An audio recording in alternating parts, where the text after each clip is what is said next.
Now then, traditionally the Conservative Party has stood for small state, low taxes in exchange for minimal government intervention, free trade perhaps over protectionism. But the conservatism Theresa May presented at the Conservative Party conference last week seemed a bit different, a bit of a mix. Oversight of business with employees, for instance, on boards, prioritising British workers over workers from other countries. So has what it is to be Conservative changed? Well, joining me now to discuss that is the former Environment Secretary, Owen Paterson. He's in his constituency in North Shropshire. Here in the studio with me is Phillip Blond, author of the book Red Tory. And we'll start with a very good morning to you both, gentlemen.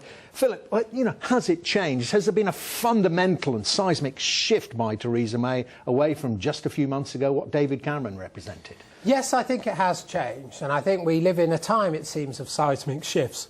But Theresa May has taken the Conservative Party to a radical break. Basically, since Mrs Thatcher, we've been governed by social and economic liberalism to an enormous degree. And I think the jury's now in. It's clear that globalisation, as represented by those forces, hasn't helped the working class in the developed nations of the world. Actually, between 1988 and 2008, they saw no real rise in income, despite a massive rise in trade. So these people have effectively been left behind.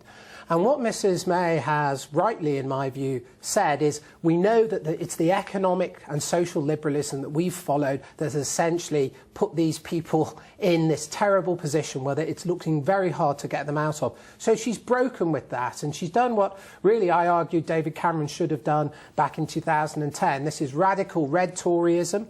This is intervening for the working class, and increasingly there'll be elements with technological change of the middle class. And it's about creating a world where the free market has often now come to just mean monopoly, dominance in most mature markets of enormous monopolies that we don't challenge. Think of the great platform monopolies, Google, eBay, etc. And we don't challenge them. They grab enormous market share. And with imports of labour that pull down wages, especially for working class people, ordinary people are getting less and less of a return. Now, the danger is this produces extremism of both left and right. And what May has done is she's taken a mainstream party and said, these are the problems we're going to address. From both sides. That's a change. OK, let's get Owen Paterson's view. So, Owen Paterson, you presumably like what you hear from Theresa May on the issue of Brexit. But her interpretation also seems to be that it's not going to be truly free trade, and that the state has to get bigger, perhaps, and intervene. Well, good morning. Well, I wouldn't agree with Philip. I think free trade and free markets have brought the human race to the highest level of prosperity and health and longer life at any stage in our history. And if you compare states, if you look at someone like Hong Kong, which came out of the Second World War as a barren rock, thanks to the brilliant determination of a UK civil servant, it's called Cabithwaite. He insisted on low tax, low regulation, and Hong Kong has prospered quite extraordinarily. That does not apply to countries like Somalia, Cuba, the Soviet Union, Mao's China, or these nightmares like Venezuela, which are praised by some Labour politicians. So I'm absolutely clear that I do not want to go back to the 1970s, civil servants telling the car industry to produce something like the Austin Allegro with its famous square steering wheel. But there is a role for the state ensuring that companies can prosper. Round here, our mobile phone system is deteriorating on a daily basis. It is extremely hard to make calls driving from here to Shrewsbury. That means interference by the state, ensuring that the next spectrum auction has real competition. Broadband round here is absolutely dire, despite significant sums of money spent under the coalition government. That means the government interfering, not repeating the history of British Gas, splitting the infrastructure from BT and Openreach, allowing BT to go on its way and sell its wonderful product. A big company around here, employs a lot of people, but allowing Openreach to get out there and offer competition and get investment in. Now, that is where the state can really help. Between you gentlemen, let's get some interchange. So, Phillip Blond, come back on that. Hong Kong, and I suppose Owen Paterson's talking about a bigger state still acting like a small state. Owen is completely right. Globalisation has helped enormously the bottom 30% of the world. In places like the developing world, it's hugely lifted the working class, especially. but it hasn't helped people in the developed world. I repeat, Milan Brankovic in 2012 showed there'd be no rise in wages. So what we have to ask is, how can globalisation work for the working class in this country? Let's put that to Owen Paterson. Hasn't helped. He accepts your analysis, Phillip Blond, but it hasn't helped people in the developed world, like our own country. Well, it has, and living standards have risen across the world. The trick is to ensure they continue to rise. And Philip mentioned Google. I don't remember any state agency in the United States or Europe saying Google would appear. I don't remember any state agency saying we're going to sit down and we're going to come up with a wonderful product called the iPhone. I don't remember any state agency predicting there was going to be Twitter or Facebook. These all emerged, but the critical thing is that the state that provided them had the universities, had the intelligence. No, it's very important. Just let me, Philip, hang on.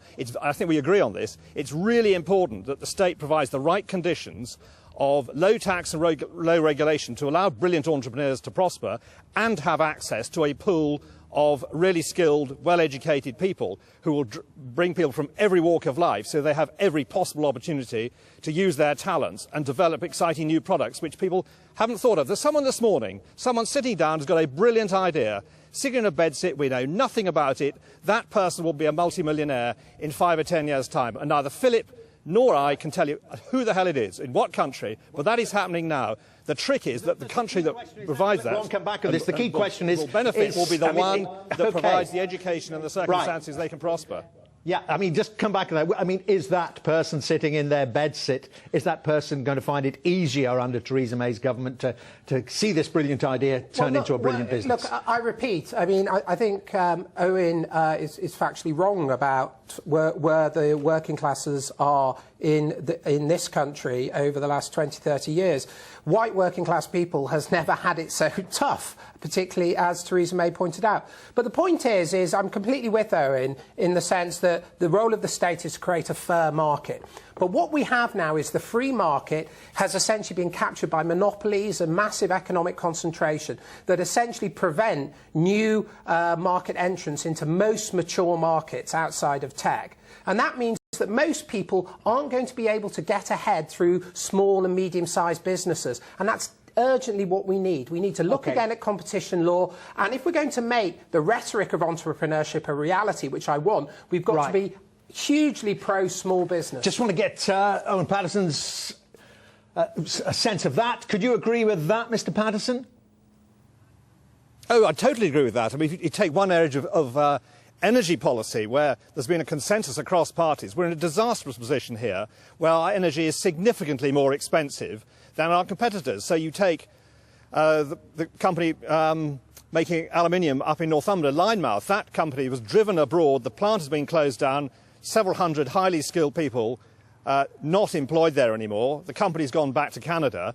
That is an absolute classic case where the government can interfere in a benign manner to ensure there is cheap energy and there is plenty of competition between energy providers. So Philip's absolutely right on that. But the key thing is for the government to provide the conditions and let the entrepreneurs get on with it and ensure the entrepreneurs have access to plenty of skilled, bright talent to grow their businesses without regulation, without taxation burying them.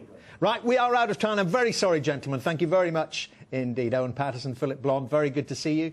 And still to come on the programme, we'll have more on Labour's reshuffle with the Shadow Chief Secretary to the Treasury, Rebecca Long-Bailey, and we'll get the view of the British Chambers of Commerce on how businesses feel about being told they should list foreign workers. And the co-leader of the Green Party tells me about plans to take on the government over fracking and other things.